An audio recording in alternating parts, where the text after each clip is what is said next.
Keessa dalaagtan kana bakka deebiin hunda keetiin waa garagaara. Jaarri mandara sanaa waaqa tolfamaatti qabamanii jiru. Waan hin taane hojjechaa jiru. Yakka gurguddaa keessa jiru. Phaawulos immoo barsiisaa jira. Namni kun gara waaqaatti akka deebi'u. Sabni kun waaqayyoon akka nagaan gaafattiman namtichi naafate sun achi ture. Phaawulosis maqaa gooftaa Yesuus Kiristoosiin ka'e gaafa jedhu naafti sun ka'eetu waaqa isaa galateeffachuu nama kaleessa beekan utuunni deemu argan. Dhukkubsataa kaleessa beekan fayyaasaa argan. Nama kaleessa gargaarsa nama barbaadu har'oo firandee gaafa inni jiru arganii galanne wal kenne. Namoonni biyya sana raajeffatanii dammaqanii waaqan beekanii akka keessa jiru. Jarri kun jedhan waaqayyoodha. Eenyudha? Haala jedha eenyudha? Waaqayyoonni lamatu gara keenya dhufeedhan. Waaqotatu nu bira dhufeedhan. Phaawulosiif Baarnaabaas garuu waaqa osoo hin taane ergamtoota waaqayyooti. Maal waaqayyootiin jedhe? Maaloon adeemsa maal waaqayyooti?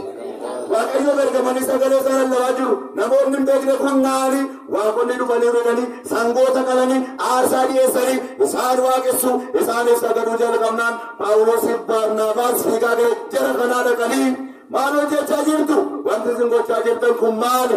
Inni isin gootan kun nuuf hin ta'u. Nuti akkuma keessan namadha. Galata waaqayyoo bireessaa garuu nuti waa namaa dhiistanii gara gaariitti akka dhuftaniif. Waaqa tolfama waaqessuu dhiistanii gara isa waaqa jiraataa waaqessuu akka dhuftaniif wangeela isinitti lallabuu dhufne galanni bulfannii kanaa kan dhufne waaqa tolfamaa dhiisaa waaqa jiraataatti amanaa jenne isinitti lallabuu dhufne dhagaa jirtu miti nagaama gaafa kana namoonni irratti ka'an egaa namoonni irratti gungumuu jalqaban Phaawulos hin dhorkeenittis jarri kun kaleessa warri yakka keessa turan yakka kana kee adeemuu kan hin barbaanne jiru arras jira ittuma gurgurfadheen du'a kan jedhu jira yakka kaleessaa kee adeemuun qabu kan jedhu jira sagantaa kanatti kan aaru jira gaddi guddaan kan irra ga'ee jira warri gaddanaa gaddani warri gammadan galateeffadhas.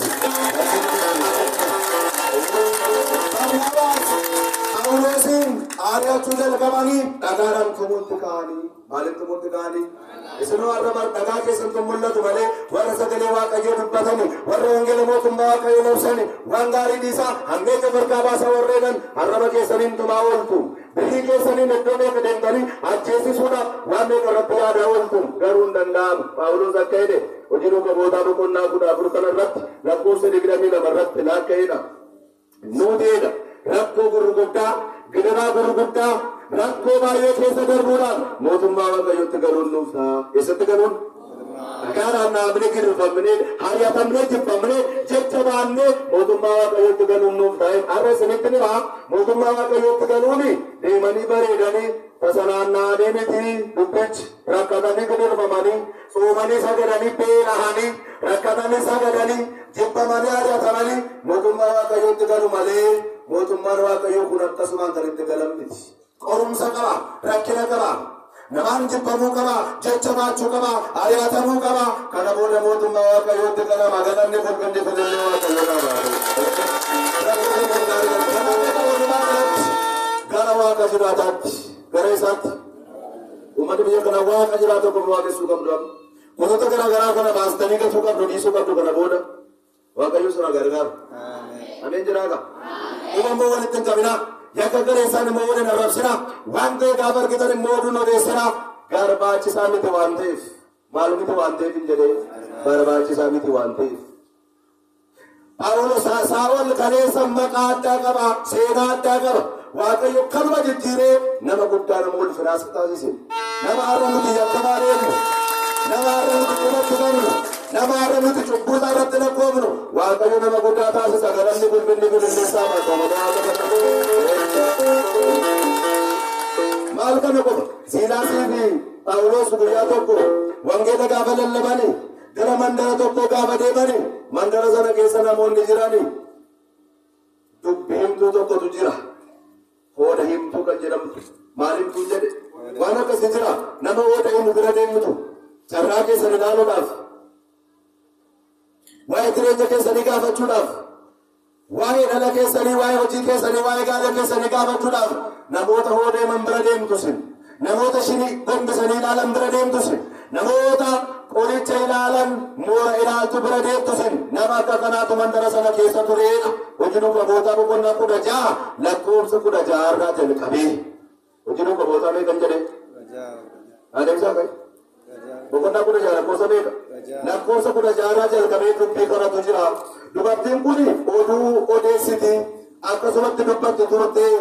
Phaawulosiif Siilaas garuu mandara sana keessatti wangeela gaafa lallabanii dubartiin biyya sana keessa jirtu kun dur kana hojjechuudhaan oduu soba odeessuudhaan oda himuudhaan gooftaan isheetiif qarshii galchiti turte. Maal galchiti turte?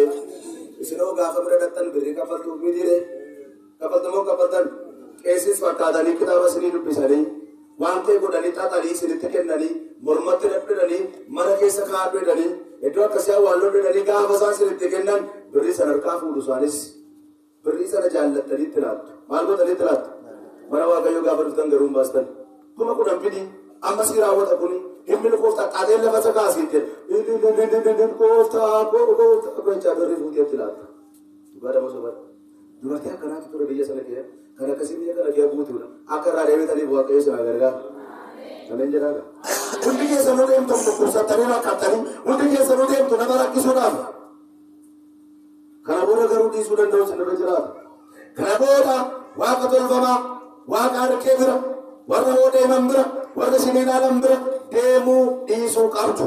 Maal gochuu qabdu jedhe? Kana booda hin deemu jedhaan hundi keessan. Jedhaadha. Erga ol kaasaati kana booda hin deemu jedhaani. Yoo hin deemeedha. Sillaaseen dhaa qabu jedhaani. Kana booda mana waaqa tolfamaa mana tolqaa deemnaan sillaaseen du'aan isin haa kaasu. Amin jedhitu waliin. Eenyutu mana godhare? Eenyutu kan jiraachuu qabdare? Waaqayyoon danda'amuu danda'u. Dandaara bara Waaqayyoon nama miti. Carraan keenya Waaqayyo bira jiraata. Kanaaf gaafa isaan dubbii kana godhani gaafa isaan sagalee kana himani dubartiin kun biyya sana keessaa kana gochaa turte Phaawulos ammoo wangeela lallabuu dhaqan.